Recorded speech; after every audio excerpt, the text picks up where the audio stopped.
The sun is like all up in my face right now, but that's okay. We're gonna do what it do. Over the last several days, I have had white men, white women, Hispanic men, Hispanic women, people of other races,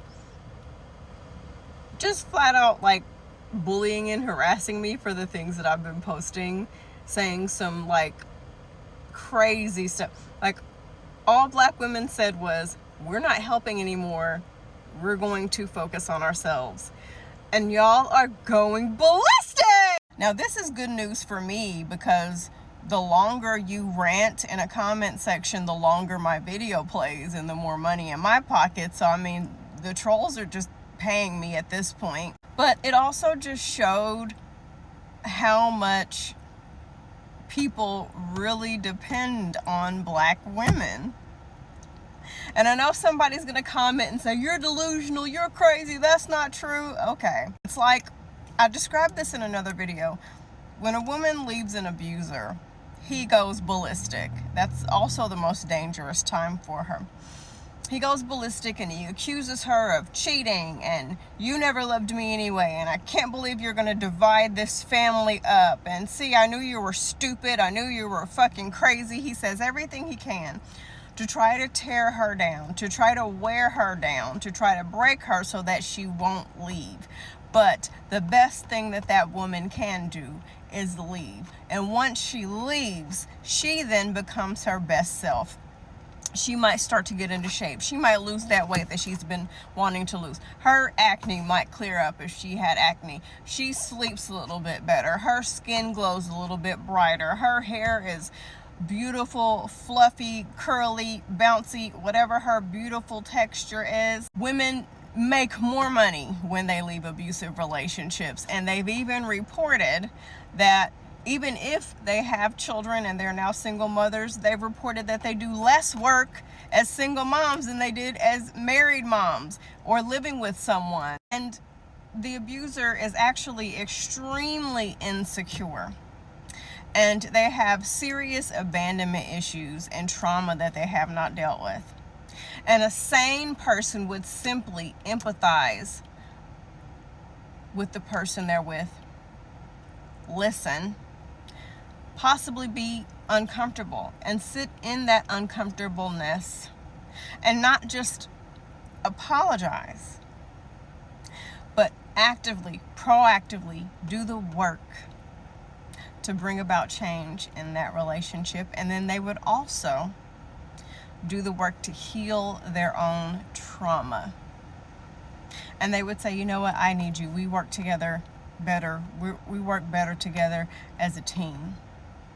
They would talk about their feelings and they would do the work and they would grow. But because the world hates black women and they loved having the luxury of sitting on our backs, they are taking the position of the abuser who hates the fact that we are leaving, who hates the fact that we're finally standing on our own 2 feet.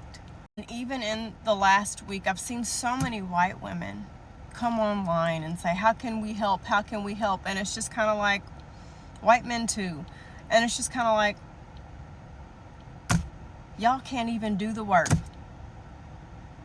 Y'all are still coming to us to do the work for you. It's kind of like being in a romantic relationship and you're with a partner who, instead of taking initiative to make plans, they're always coming to you saying, well, what do you want to do? Well, what do you want to do? All you have to do is ask. All you got to do is say something. And nothing ever gets done unless you do it. And I remember having a friend years ago, she hated her birthday because she said every year her husband asked her, what do you want to do? And she said, I just want him to decide something. I just want him to do the work and show me that he gives a shit about me enough to plan something without asking for my help. You guys are just throwing tantrums and saying hateful things and calling us racist and saying that we hate you. If we hated you, we wouldn't have done half the shit that we've been doing for centuries now. When you set a boundary, The people who were benefiting you from not having any will have the hardest time with it. No, we're not racist. No, we don't hate you. But you guys are. And you hate us. And now we're just like, I accept that it is what it is. And because of that, I can no longer stay here in this relationship, in this situation. I'm going to take initiative to better myself and to help myself and to love those who love me and to support those who support me. I am done. And now you're left to figure shit out on your own. And those of you who are smart will, like I said, you'll do the work. And those of you who are continuing to be ruthless, rude, nasty, disrespectful, and acting like you can't hear nobody, this is the fuck around and find out era. And I love this for you.